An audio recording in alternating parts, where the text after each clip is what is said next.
Hi, I'm Wendy Dale Young. I am originally from Los Angeles, a California girl. I was born in Glendale and raised in Studio City, but I was also raised in England. I come from a theatrical family. My dad was a rather famous actor back in the 50s, 60s, 70s. He was from England, so that's partly why we were in England, but also he kept getting films and jobs that would take him back to England.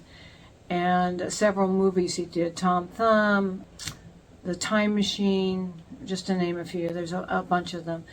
I love living in England. I just thought it was the greatest place to be, but I also missed my home in Studio City and my friends, and especially my animals. I was always a lover of animals. My first kitty was, I think I was 5, and I went to some neighbor's house down the street, and there was a mommy cat that had a litter of kittens, and I just took one. It was just like, okay, thank you, I'm taking this kitty home.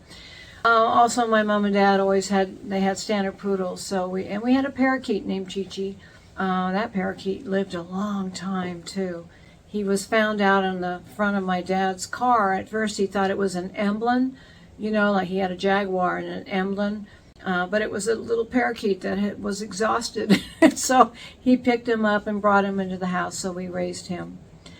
I kind of followed his footprints. My mom was a beautiful singer and dancer, and I think I was born to dance and act. I became a little ballerina. I actually danced with the Junior Ballet Theater group out here in Los Angeles. We used to perform all around the valley, and actually went up to Santa Barbara area at one time. And then the Leningrad company came to town, and my company danced with the Leningrad, and then I danced with the Bolshoi Ballet, I think when I was about 10 years old. And from there I was offered scholarships with Ballet Russe, with San Francisco Ballet, with any ballet I had the pick of the litter. Unfortunately, my parents had something else in mind and sent me off to boarding school in St. Louis, Missouri, as I call it. So my scholarship dream went down the toilet, and I was in boarding school for about 4 years. I managed to get kind of kicked out. I got kicked out, and ended up going to normal school. And I started up ballet again. But then we moved, and I had to stop again. So, long story short, I was about 18 when I started dancing again, and I danced with Misha Moravsky. I had to dance with Russians because I was just used to dancing with the Bolshoi and what have you.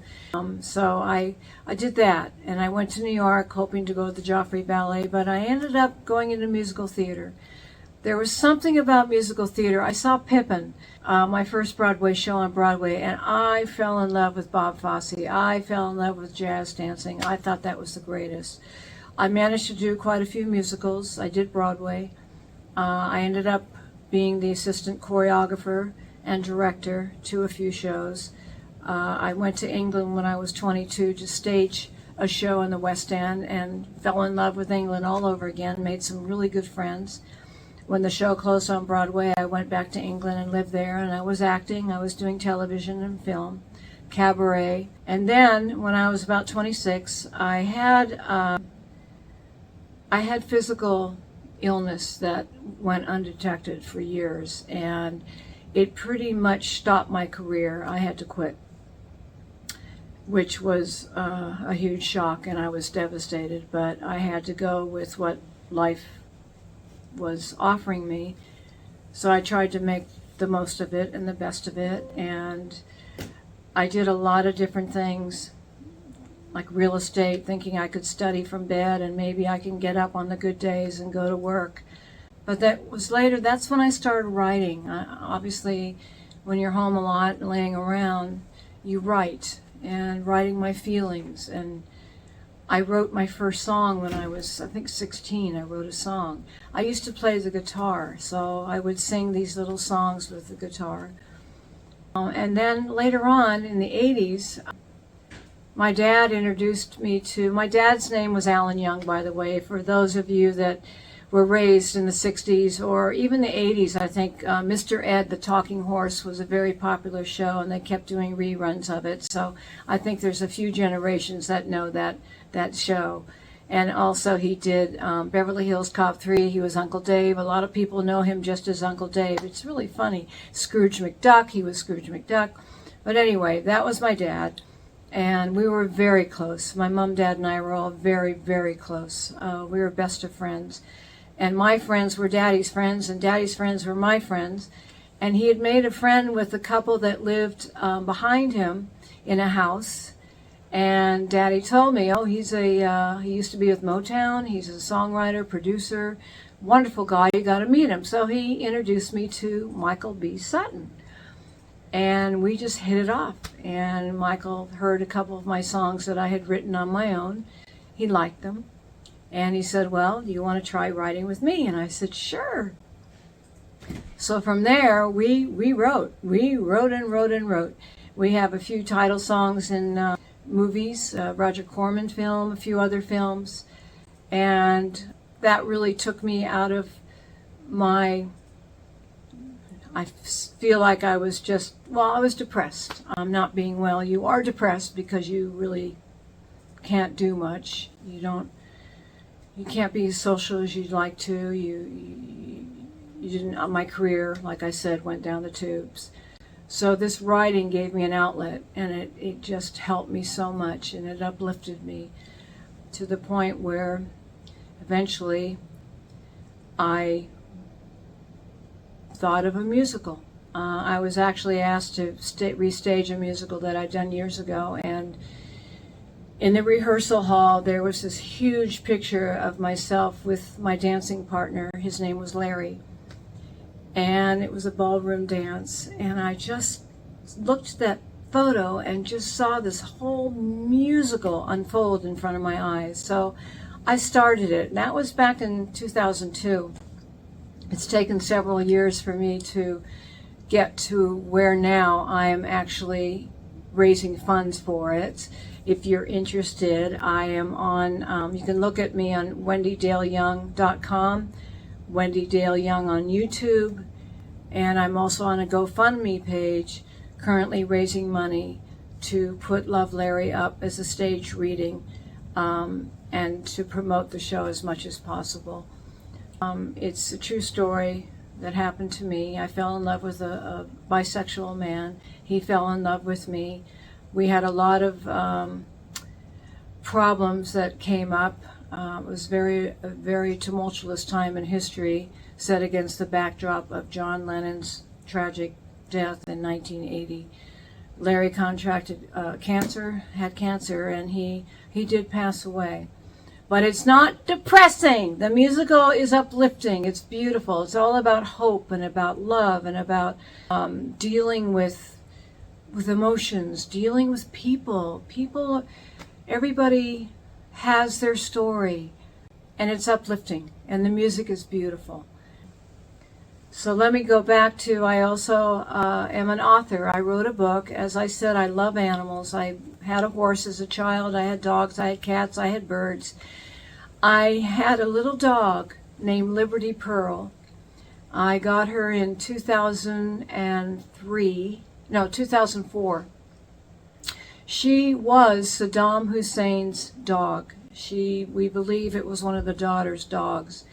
And you'll have to read her story to see how she ended up in California. But that's the first book. She actually wrote it. She told me. I just typed out what she told me.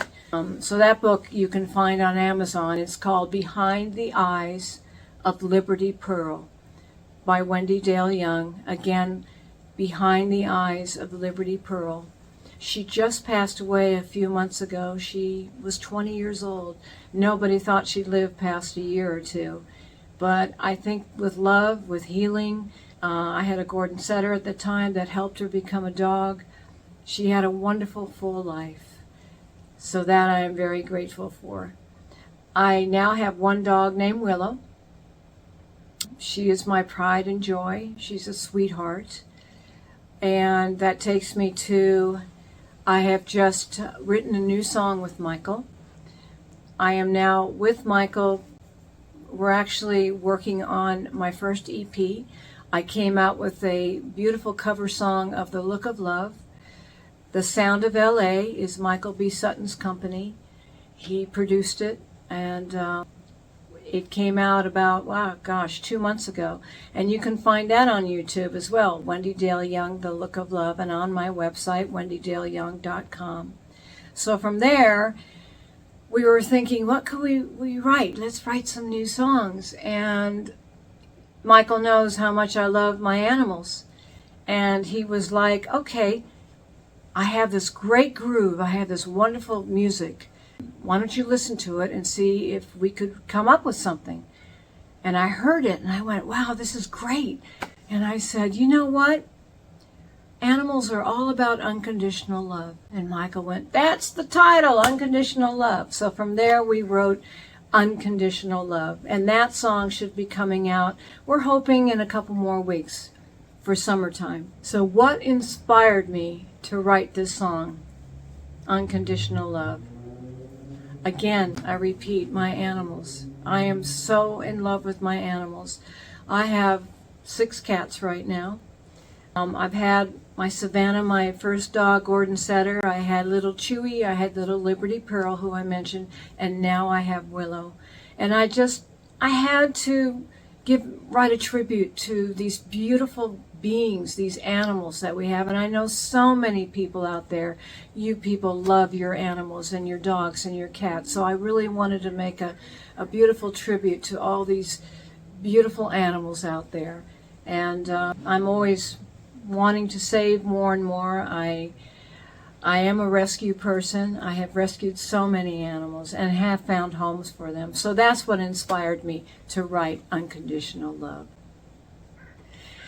And what I love writing songs is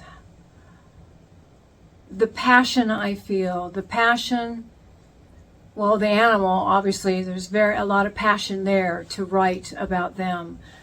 To write a love song, it doesn't have to be a love song, but it usually ends up being a love song, doesn't it? A story, telling a story from your heart, the truth.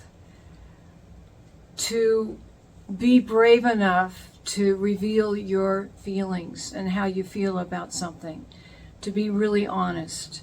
I don't worry about rhyming and all that stuff. It's really what comes from the heart. That's what inspires me about writing songs. Writing songs, I have to say, have been very easy because of working with Michael. A lot of the songs that we have written, he would come up with the groove and with the music, and he would give me the music. And I got to tell you, when I listened to that music, the lyrics came out to me. They just spoke to me. So actually, I have found it quite easy most of the time, thanks to Michael. What piece of advice I can give to you or anybody that wants to write a song is pretty much what I just said. If you have something to say, if you feel passionate with it, if you feel it needs to be told, again, it's got to come from your heart. It's just got to be truthful. Don't worry about, please don't worry, because you can get caught up in that of, I got to make it rhyme. I got to make it rhyme. Speak the words, speak the story, speak the truth, and you'll find that the rhyme will come out of what you are writing down, as long as it's from the heart. Again, I just say it's all about being honest and passionate. Where can you hear my song? Well, right now I'm all over the radio. I did a cover, Smooth Jazz, for The Look of Love, and is hitting all the charts. It's doing fantastically. I am so proud of this. I'm thrilled. Out of that, of course, now I am busy writing, and we're going to be coming up with more songs. As I mentioned, Unconditional Love is the next song that will be coming out, and I'm sure it's going to hit all the charts as well, because The Look of Love has done so well for me. You can find it on my website, wendydaleyoung.com. You can find it on YouTube, wendydaleyoung.com. Wendy Dale Young, The Look of Love. Yeah, and I'm looking forward to releasing Unconditional Love as well. And you can look forward to that as well on my website and all over the radios.